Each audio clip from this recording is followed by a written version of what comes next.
Assalamualaikum warahmatullahi wabarakatuh. Apa kabar anak-anak semuanya? Semoga semua dalam keadaan sehat ya. Pada kesempatan kali ini kita akan melanjutkan materi pelajaran ekonomi kelas 10, yaitu lembaga keuangan perbankan. Selamat menyaksikan. Anak-anak, tujuan pembelajaran kita pada kali ini adalah setelah kegiatan pembelajaran ini diharapkan kalian nanti memahami materi bank secara lengkap dan memiliki rasa ingin tahu akan lembaga keuangan yang akan membantu kehidupan kita sehari-hari. Jadi kita akan mengenal tentang bank ya. Nah, mari kita uraikan satu persatu materi kita. Yang pertama, pengertian lembaga keuangan. Siapa yang tahu tentang lembaga keuangan? Nah, lembaga keuangan itu merupakan badan usaha atau institusi di bidang jasa keuangan yang bergerak dengan cara menghimpun dana dari masyarakat dan menyalurkannya untuk pendanaan serta kegiatan yang menguraikan untuk mencari keuntungan ya. Adapun jenis-jenis lembaga keuangan itu ada dua. Ada yang disebut dengan lembaga keuangan bank dan ada lembaga keuangan non-bank. Nah, lembaga keuangan bank itu terdiri nanti adalah bank sentral, ada bank umum, ada bank perkreditan, dan kita juga akan mengenal ada bank syariah ya. Namun di sini ada juga lembaga yang disebut dengan lembaga keuangan non-bank. Contohnya itu ada perusahaan leasing, perusahaan asuransi, perusahaan dana pensiun, bursa efek, pegadaian, reksadana, dan lain-lain. Nah ini kita akan bahas nanti di pertemuan berikutnya. Yang akan kita uraikan adalah tentang perbankan. Nah, kita akan tahu arti dari bank. Apa sih bank itu?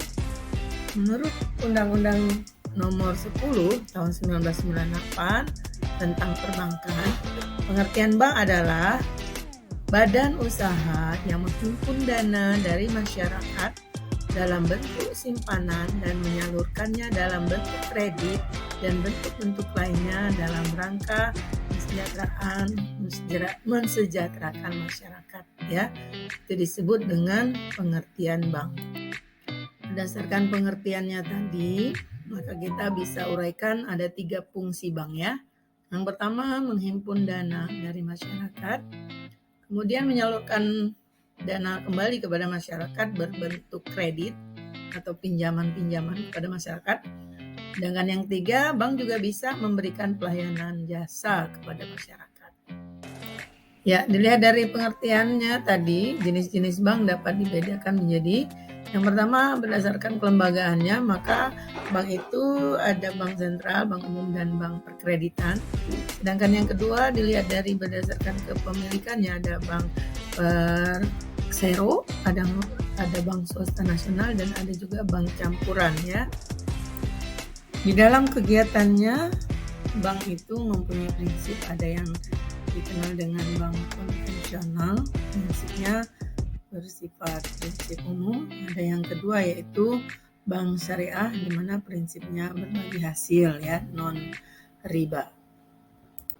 Kalau tadi kita bicara tentang kegiatan perbankan, sekarang produk dan layanan bank itu aplikasinya ada yang terdiri dari tabungan, ada juga sertifikat deposito, ada yang dikenal dengan deposito berjangka, dan ada juga bentuknya giro. Nah, kita tahu tabungan itu banyak sekali ya jenisnya ya. Tabungan pelajar, ada tabungan umum, ada tabungan masyarakat, ya, ada tabungan pembangunan dan sebagainya. Ya, itu yang salah satu atau beberapa jenis tentang produk dan layanan bank. Nah, ada hal yang harus kita ketahui sebagai masyarakat yang ingin meminjam uang di bank ya. Prinsip 5C berlaku ya, syarat kredit bank. Nah, jadi kita kalau ingin meminjam uang di bank akan kena syarat 5C. Apa itu 5C? Yang pertama karakter. Nah, karakter kita harus baik dulu, kita harus jujur, kita harus tepat waktu dan dalam pembaliannya. kita harus berakhlak baik ya.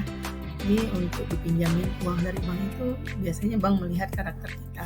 Yang kedua kita capacity. Capacity itu kita punya kemampuan membayarnya. Kita punya kebiasaan-kebiasaan ya untuk minjem uang di bank dan mengembalikannya tepat waktu. Itu nanti bank tahu ya siapa-siapa yang pernah pinjam uang di bank kemudian bayarnya tepat waktu, itu akan ada penawaran-penawaran lagi terhadap dia pinjam uang di bank. Nah, yang ketiga ini ada kapital. Kapital ini adalah modal. Nah, dia bekerja di mana atau dia punya gaji berapa, itu ada aja bank yang akan menawarkan diri untuk pinjam uang. Nah, terakhir itu yang keempat itu ada kolateral ya. Nah, masyarakat misalnya tidak bekerja, tidak menjadi pekerja di suatu perusahaan atau tidak punya gaji, tapi masyarakat yang mau pinjam uang itu ada tanah, surat tanah, ada mobil, ada surat surat pajak berkendaraan, itu bisa dijaminkan sebagai peminjaman uang di bank, namanya kolateral ya, jaminan.